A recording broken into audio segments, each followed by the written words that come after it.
Sí, sí. Bueno, muchas gracias por la invitación y estoy súper contento en realidad de estar una vez más acá en la universidad. Nosotros desde el CADIC tenemos ya una larga relación con la UMAD y así que bueno, muy contento un poco de estar acá, muy agradecido. Nosotros, bueno, yo en particular soy ingeniero forestal, tengo un poco de esa rama y me he enfocado al comienzo de mi carrera en todos estos servicios de provisión un poco que nos dio ya todo el panorama teórico y práctico. Y de alguna manera a lo largo de mi desarrollo empecé a sentir esa falta que me faltaba algo, que no era suficiente para desarrollar todo lo que uno quería desarrollar en este desarrollo de prácticas sostenibles, solamente considerar los servicios de provisión. Por eso que de a poco habíamos empezado a explorar un montón de aspectos, sobre todo en términos de biodiversidad, pero después cuando encontré este mundo, la verdad que a mí me apasionó enormemente, que yo espero que a ustedes también les haya apasionado un poco la presentación para aquellos que no estaban acostumbrados a este concepto. Pero a mí de alguna manera me brindó un panorama muchísimo más amplio y que me permitió acercarme realmente en lo que yo pensaba y por sobre todo a todo el resto de la comunidad, no solamente con los productores que eran un poco los principales destinatarios de mi investigación. Ese tendido de puentes, la verdad que me sirvió muchísimo, sobre todo con las ONG que también trabajan y que están todo el tiempo pensando en esos otros aspectos. Entonces, en una sociedad disociada realmente no se pueden construir. Para lo cual, este concepto de servicios ecosistémicos, como bien lo planteó él, permite de alguna manera tener ese tipo de conexiones o de lenguajes comunes. Por otro lado, también comparto plenamente el concepto de que uno pone fronteras, pero esas fronteras realmente no deberían existir, porque los ecosistemas van por los dos lados, e incluso las sociedades también tenemos problemas en común, tanto del lado argentino como de Chile, que no cambian mucho los problemas si los analizamos en forma global. Por eso es que, por ejemplo, acá en la universidad nosotros creamos un grupo que se llama GOPA, junto con René Muñoz y Sergio Radi, que lo que busca justamente es conectar las dos fronteras, tanto Argentina como Chile, básicamente en términos de mapas y de una concepción más humana respecto a esto. Es por eso que en esta presentación, que lo voy a hacer bastante breve en función del tiempo, es un poco contarles qué es lo que estamos haciendo del otro lado, para llevándolo desde un aspecto meramente teórico. Yo creo que muchos de ustedes se habrán quedado pensando, y por eso se vieron las últimas tribunas también de Eric, bueno, todo esto es muy lindo en términos teóricos, ¿cómo lo llevamos a la práctica? Entonces, hay que llevarlo a la práctica, y ese es el verdadero desafío. Y más que nada, en lugares como los que nosotros vivimos, que tenemos muy poca información. No tenemos enorme cantidad de información como hay en Europa a lo largo de cientos de años que han venido acompañando. Entonces, el desafío que nosotros encaramos fue comenzar a tratar de entender estos servicios en lugares como estos, como nosotros. Pero para llevarlo a la práctica, para darle herramienta de decisión, tanto a los tomadores de decisiones, que son los gobiernos, pero también a la gente, a través de las ONG o a través de los mismos científicos, para poder elaborar este tipo de planes. Bueno, un poquito esto ya lo que explicó Eric. Nosotros en el lado de Tierra del Fuego y de Santa Cruz hemos ido desarrollando un montón de trabajo que daban pequeñas herramientas a través de todos los servicios ecosistémicos, tanto como cambios en el paisaje, o incluso también estudios de sinergias y conflictos entre las actividades productivas que plantea una parte de la sociedad y otros usos que plantean otro sector de la sociedad. Y asimismo también considerar herramientas de cuantificación de la biodiversidad, que es otro de los elementos que también hay que tener en cuenta, y un poco valorar a ver cómo estamos usando o gestionando ese paisaje. Una parte de esto yo voy a enfocar tanto en los bosques y también con los humedales, respecto de la importancia que pueden tener en esta producción de servicios ecosistémicos, y a su vez cuánto le estamos realmente protegiendo, cuál es la importancia que le estamos dando. Básicamente compartimos con ustedes los tipos de bosques, tanto los bosques de lenga, los bosques de mirre o los bosques siempre verdes. Estamos mucho más familiarizados con los bosques de lenga porque son los que nos dan el servicio de provisión más importante en términos de madera, pero también nos están brindando un montón de otros servicios.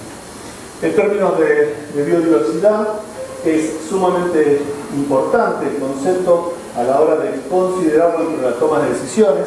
A veces nos centramos en unas pocas especies que son las más emblemáticas, pero sin embargo el conjunto de esas especies son las que nos van a dar la verdadera potencialidad de nuestros ecosistemas y que nos van a brindar realmente todos esos servicios que se brindan y que se basan en las especies. En ese concepto es mucho más que solamente considerar algunas poquitas especies. En lo que es el sector de Santa Cruz, en Tierra del Fuego, en la Patagonia Sur, nosotros tenemos 35 reservas, son un montón de reservas, pero realmente el porcentaje de los distintos ecosistemas no está exactamente equilibrado. En este sentido, por ejemplo, los bosques de Mirre son extremadamente desprotegidos, tenemos un 86% que no está dentro de las reservas, y otros bosques por ahí están muy bien representados, como son, por ejemplo, los bosques de Lenga y Mixto. Y básicamente porque los parques nacionales también los ponemos en lugares lejanos, de difícil acceso, porque también cumplen un rol geopolítico al estar entre fronteras. Pero hay un montón de otros ecosistemas que directamente ni siquiera están representados. Es un poco de lo que trata. Bueno, yo les quiero contar un poquito cómo hemos ido haciendo y cómo hemos ido cuantificando y cómo lo tenemos acá. Esto forma parte de la tesis de Yamina Rosa, que está acá presente, y de otros trabajos que estamos haciendo en conjunto con Santa Cruz, con Pablo Peri y otra gente de otras instituciones. Los servicios de provisión son claramente potenciales de mapear rápidamente, por ejemplo el ganado, el petróleo, las potenciales silvopastoril o los potenciales de cosecha. Este que tienen acá es un mapa que combina todos los servicios mostrando su importancia. Así como hoy lo planteaban, claramente no es equivalente a lo largo del paisaje y campo. Y eso de alguna manera nos está mostrando que se tienen que tomar distintas políticas a la hora de dónde implementarla o cómo cuidar o cómo analizar también los conflictos que hay. Y en el caso de los bosques, uno ve cómo cambian claramente entre los distintos tipos forestales cuál es la cantidad de servicios de provisión que me va a ser importante. ¿No? En el caso de Santa Cruz, los servicios de provisión de ganado del petróleo son los más importantes, y en el caso de los bosques el silvopastoril brinda mucho más servicios en términos de ganadería que lo que es el aserrado. Pero lo más importante tal vez es cuánto se protege dentro de las reservas. Y lo que se ve es que en el caso del Nile, lo que queda, digamos, dentro de las reservas no es lo suficiente para proteger, digamos, todo este servicio, sino que queda de alguna manera lo menos importante. Pero en el caso de la Lenga, los sistemas de red de protección están manteniendo una enorme cantidad de servicios de provisión dentro de los parques nacionales. Eso deja fuera la posibilidad por ahí de establecer otras industrias dentro del ámbito de la provincia. En el caso de los servicios culturales, que también hablaba Eric, considerando acá tienen los mapas de distribución dentro del territorio, que es posible mapearlos a través de algunas metodologías que desarrollamos también con otros investigadores, que es el valor de la estética, el valor de la existencia, de la identidad local o de la recreación. También se ve que está distintamente distribuido a lo largo del territorio, y en un mapa final integrado se va asociando principalmente a rutas, a los grandes centros turísticos como Calafate o el Chaltén, o a pequeñas ciudades. Pero hay algunos lugares también que de pronto saltan como importantes, que no estaban, digamos, considerados ni siquiera dentro de las redes turísticas o dentro de otras redes de valoración que se puede hacer dentro de la planificación del territorio. Y cuando consideramos los distintos bosques, tanto como los de Mire, de Lenga o mixtos, vemos que cada uno de ellos varía enormemente en la provisión de estos servicios que se hacen. Eso significa que consideramos, o por lo menos desde un punto de vista de los servicios culturales, desde el punto de vista del humano, cambia fuertemente cuál es la provisión que genera cada uno de esos servicios.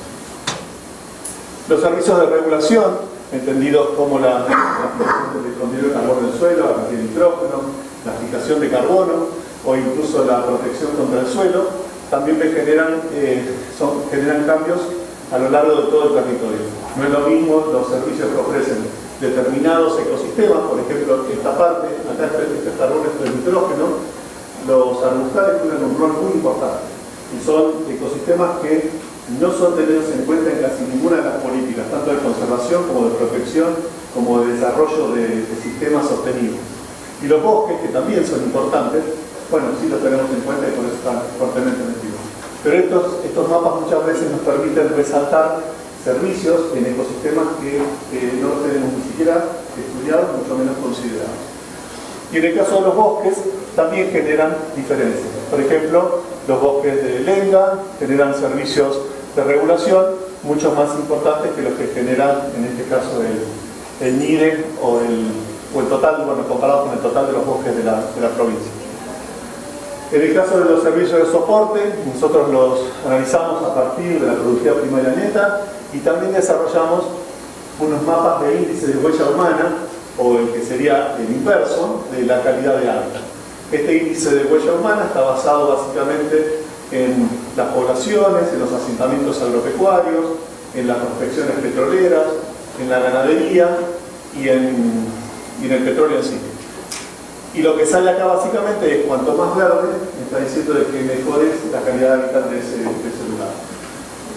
Es muy interesante ver que existe una relación directa entre el impacto que genera el hombre y otros servicios de provisión o de regulación que tienen los ecosistemas. ¿Eso qué significa?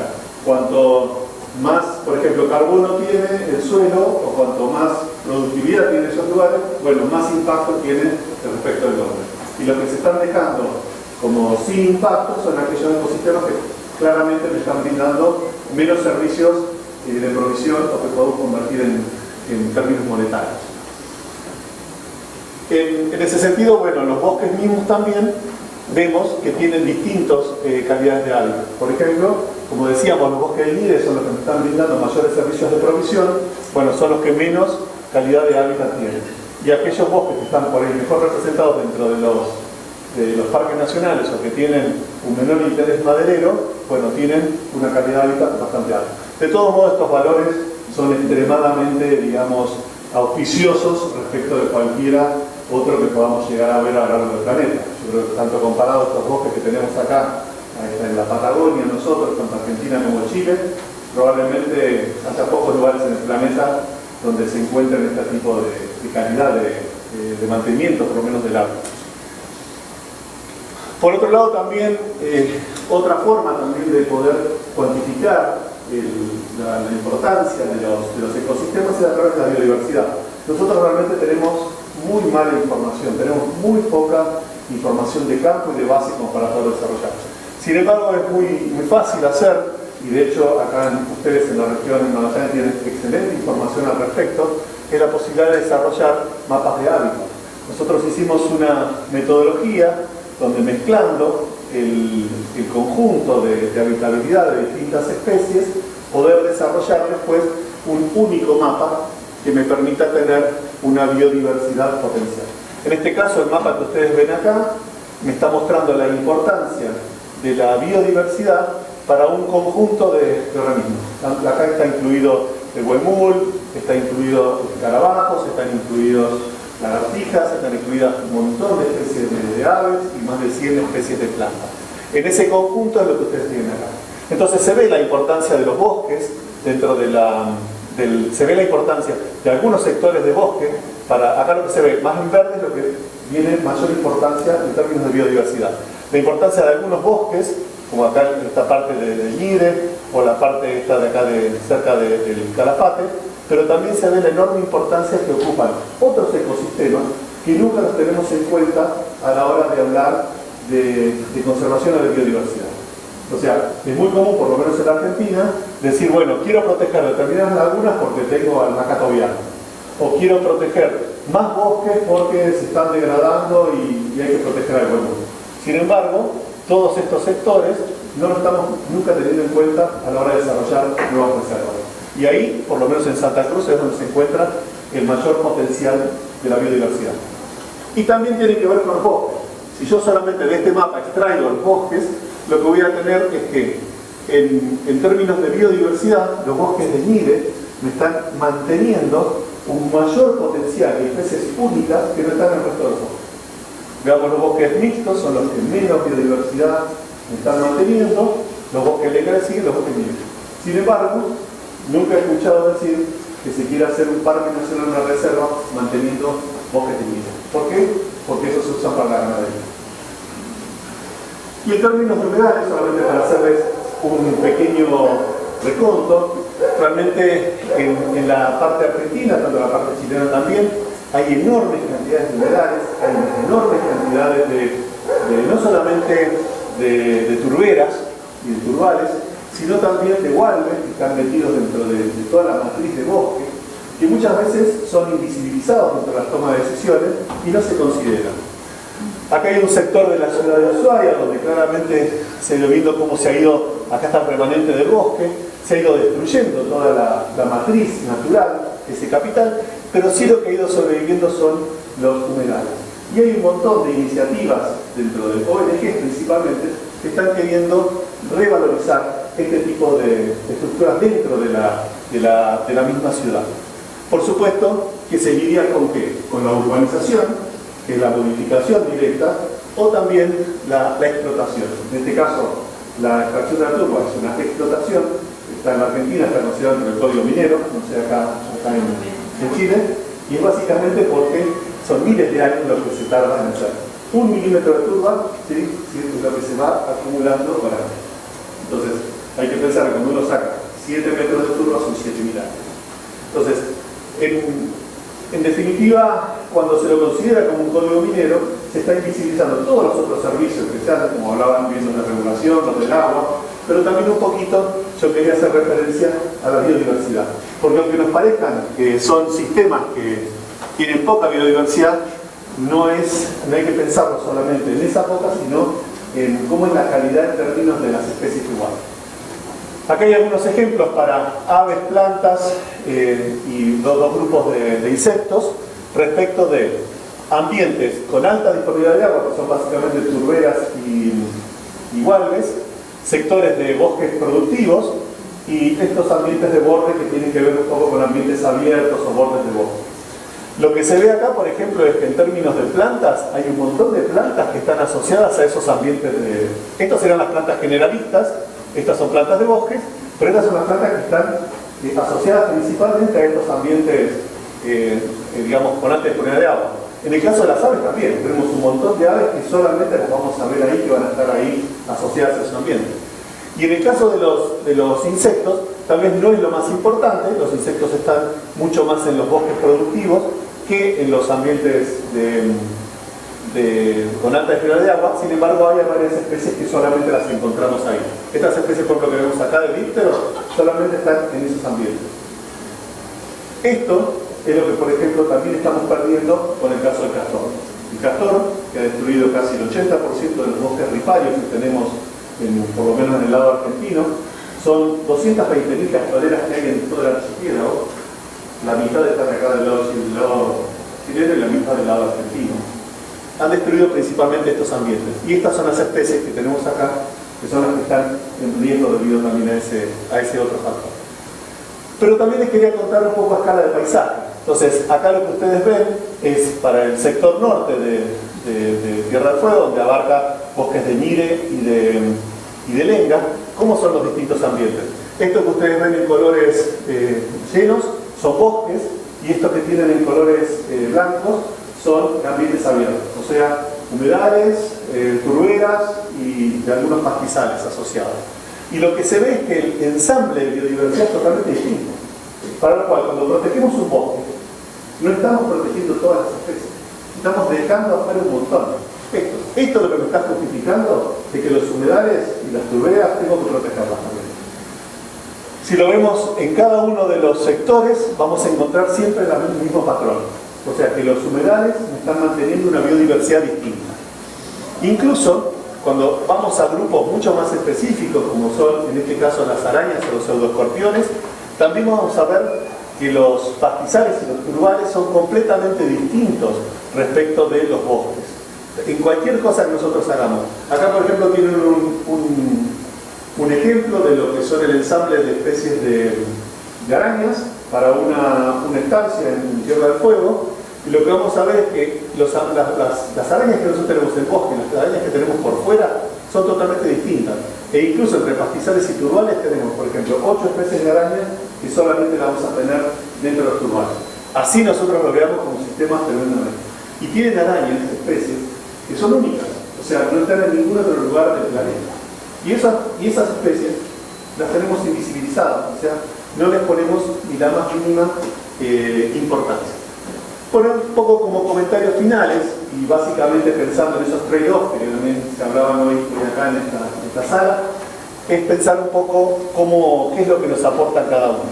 Los bosques siempre verdes, tal como lo pusimos recién, son extremadamente importantes para estos servicios de soporte culturales y recreación, pero me dan bajo en términos de provisión y biodiversidad. Pero el 79%, por lo menos en el lado argentino, están protegidos. Eso hace que de alguna manera esos potenciales conflictos son bajos, que no voy a tener grandes conflictos pensando en los bosques siempre verdes. En el caso de los bosques de lenga, son excepcionales en provisión, como ustedes ya saben del uso que se les hace, y en regulación. Tiene buenos valores en soporte cultural, valores medios en biodiversidad, y también casi el 70% están protegidos. Entonces puedo tener un conflicto por madereo en los sectores donde no están protegidos y esas especies vulnerables, sobre todo en Argentina tenemos problemas con el huemul y la conectividad entre las distintas manchas de bosques, para lo cual uno le pone un color ahí amarillo, tal vez una precaución. Pero en los bosques de Mire, donde tenemos excepcionales servicios de provisión, intermedios de regulación, excepcionales de biodiversidad, tenemos un grave riesgo por sobreuso, porque ahí solamente 14 de los bosques están protegidos. Nuestro sistema de reservas, por lo menos, acá yo sé que ustedes tuvieron toda una historia de uso totalmente mucho más intensa que la que tuvo en Argentina, casi 500.000 hectáreas se fueron codificadas acá en esta región, y donde gran parte de esas hectáreas fueron justamente esos bosques libres, para lo cual ustedes también están familiarizados con ver extensas manchas de libre que fueron transformadas a pastizales. Pero en la Argentina todavía tenemos, por ejemplo, en Tierra del Fuego, más de 220.000 hectáreas de estos bosques libres. Y está ese constante peligro realmente por este sobreuso. Y en el caso de los humedales, tienen excepcionales servicios de producción. Hay que pensar todo el negocio de la curva, es un negocio que va creciendo y que se van encontrando nuevos usos, y realmente es algo que sigue creciendo. Y de regulación son excepcionales. Tienen valores únicos de biodiversidad. No digo que son los mejores, no tienen los mayores, pero las especies que viven ahí no están en otros lados. Y por sobre todo, no son muy poco tenidos en cuenta. Jamás he escuchado yo allá hablar de que tengamos que tenerlos en cuenta para hacer una determinada reserva, salvo en esos sitios Ramsar muy especiales. Por ejemplo, donde nidifica el cauquín colorado, o el bordecito ahí sobre las playas porque vienen los chopos desde Canadá, o algún turbal que está cerca de Ushuaia que fue por alguna gestión determinado como Ramsar. Pero la verdad es que tenemos enormes riesgos por sobreuso y transformación. Tenemos mucho todavía, pero hay que tenerlo en cuenta. Así que bueno, básicamente el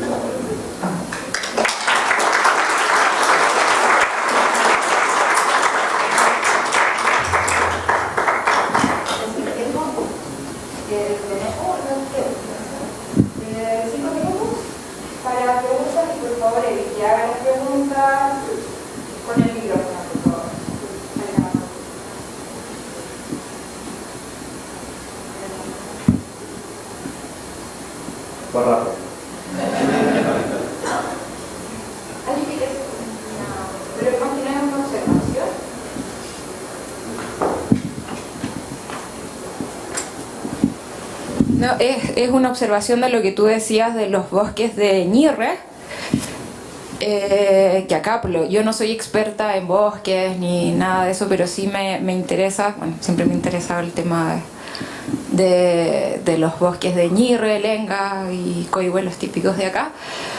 Pero me ha llamado la atención en el camino cuando uno hace de Puerto Natales a Punta Arenas o viceversa. Habían unos bosques de Ñirre que todavía pertenecían obviamente a ciertas estancias, pero ahora como se ha ido cambiando de criar ovejas ahora se está yendo más por vacunos, había una extensión bien grande de bosques de ñirre y ahora ya no está. Entonces sí se pueden ver algunos árboles de ñirre pequeñitos donde fueron cortados y como que se acumuló toda esta leña. Es como para que ustedes tengan, cuando viajen, vean, se hacen como unas pirámides de la madera, y antes que los pastos eran amarillos, ahora están poniéndose cada vez más verde. Entonces el paisaje también ha ido cambiando. La imagen que nosotros teníamos más de pampa, ahora son pastos verdes. Y hay vacas, etc. Pero ahí había un bosque de ñirre, me acuerdo perfectamente, hace 2 años ya no está, parece. No solamente eso, sino que, por ejemplo, hubo muchas políticas que yo no estoy en contra del crecimiento de los servicios de provisión, sino que tienen que estar acordes en términos del paisaje y en un balance entre la provisión con respecto del resto, y cómo lo hacemos. Por ejemplo, acá también en la Argentina y en Chile se propicia la remoción de los arbustales, y se hace por fajas, se eliminan enormes cantidades de superficie para favorecer el pastizal. Pero nosotros lo que hicimos en Santa Cruz fue demostrar que esas fajas remanentes me mantienen un 80% de la biodiversidad dentro de esas fajas y se puede aumentar la provisión sacando el resto. Ese es el tipo de trabajo. Las empresas tampoco digamos, son totalmente irresponsables. Acá ustedes tienen ejemplos de empresas forestales como Rufi, que han hecho bonos de carbono, hacen también su propia energía y de alguna manera tratan de reducir esos impactos ambientales negativos como se hablaba. Y otras empresas, en Argentina por ejemplo, invierten hasta un 30% en conservar la biodiversidad, o sea, no se corta todo el bosque sino que se mantiene, a través de técnicas de manejo que se llama retención variable. Los manejos de paisaje dentro de las estancias y a lo largo del paisaje tienen que ser regulados para eso. Es decir, un bosque de ñire, por ejemplo, para mí en esta región de ustedes tiene un valor inestimable pensando en lo que había en el comienzo. Y de alguna manera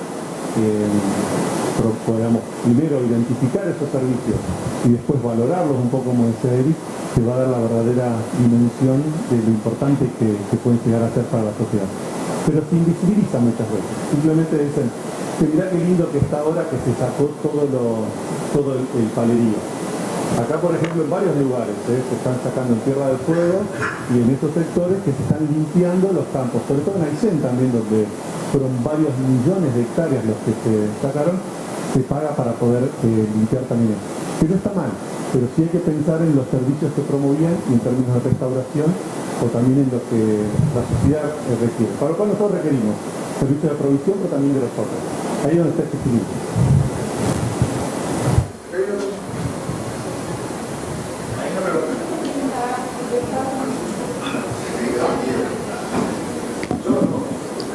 Hola, gracias. Vi una foto ahí, no sé qué ciudad es, donde se ven delimitadas áreas de humedal. Ese es Ushuaia. Ushuaia. ¿Cómo es el trabajo en Argentina respecto de la planificación urbana y un trabajo conjunto, involucrado de sus universidades y realmente de la puesta en práctica del conocimiento científico, ecológico? Tengo como la impresión de que la valoración de la biodiversidad en Argentina es mucho más plausible o está metida más en su idiosincrasia que lo que está sucediendo en Chile. Bueno, son dos cosas. Voy a empezar por la segunda. El concepto por ejemplo, en la parte científica, las universidades, el CONICET, en la Argentina tenemos un concepto más caótico que lleva a una mayor libertad donde cada investigador puede por ahí investigar lo que quiere. Eso ha hecho que se pueda valorar distintos aspectos. Cuando vos tenés fondos específicos donde te dicen que estudiar, de alguna manera te dan menos libertad. Entonces, sí, yo creo que esto es una discusión muy profunda que yo he tenido con muchos colegas míos de acá de la academia en Chile, donde cuando uno intenta presentar en proyectos servicios de provisión o la biodiversidad o los otros, en general los llamados son todos sobre servicios de provisión. Un ejemplo de eso es la ley de bosque nativo que ustedes tienen acá. Miren los proyectos que han sido aprobados y díganme cuántos incluyen biodiversidad, servicios ecosistémicos o modificación de sistemas de manejo hacia sistemas más amigables. Eso responde a la pregunta. No digo que esté bien o mal, simplemente cuento lo que es. Respecto del otro, Ushuaia ha crecido de forma caótica, un desastre, pasamos de 20.000 a 100.000 habitantes en términos de 10 años, no se puede hablar de planificación, es un caos. Si hoy están esos humedales ahí es porque era caro construir ahí arriba, nadie quería construir sobre pilotes o poner, digamos, ahí arriba, sobrevivió por eso.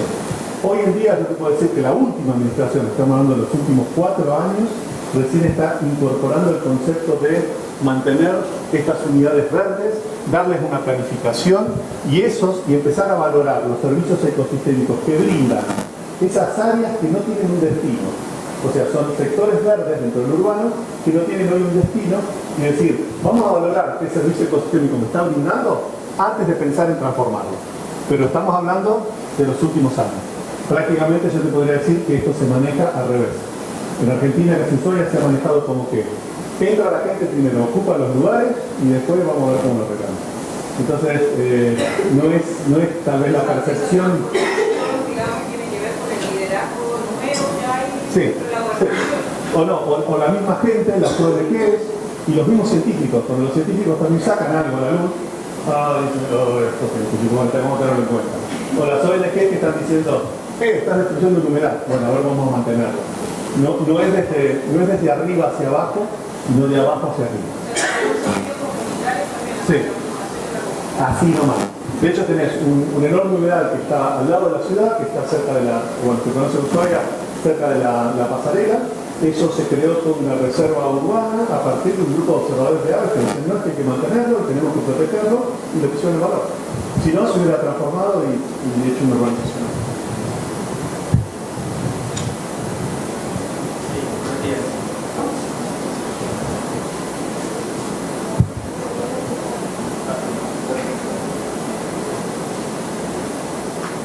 Hola, hola, hola. Hola. 1, 2, 3. A ver ahí. Sí, buenos días. Un pequeño aporte, justo lo que mencionaba Guillermo recién, y en base a la pregunta de la compañera, también es que está pasando en muchos lugares de Argentina que es, tal como mencionaba Guillermo, la protección de sus humedales es de abajo hacia arriba.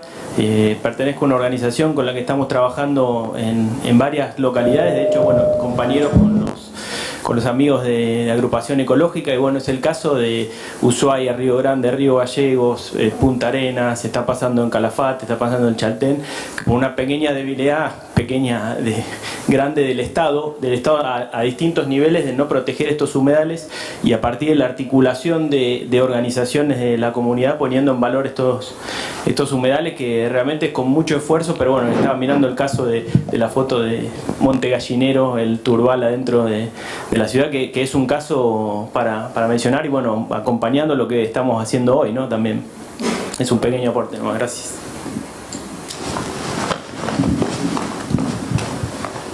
Bueno, desde ya agradezco, y bueno, quedamos totalmente abiertos desde nuestro laboratorio a evacuar cualquier duda o información que quieran de lo que está presentado acá. Así que bueno, muchas gracias.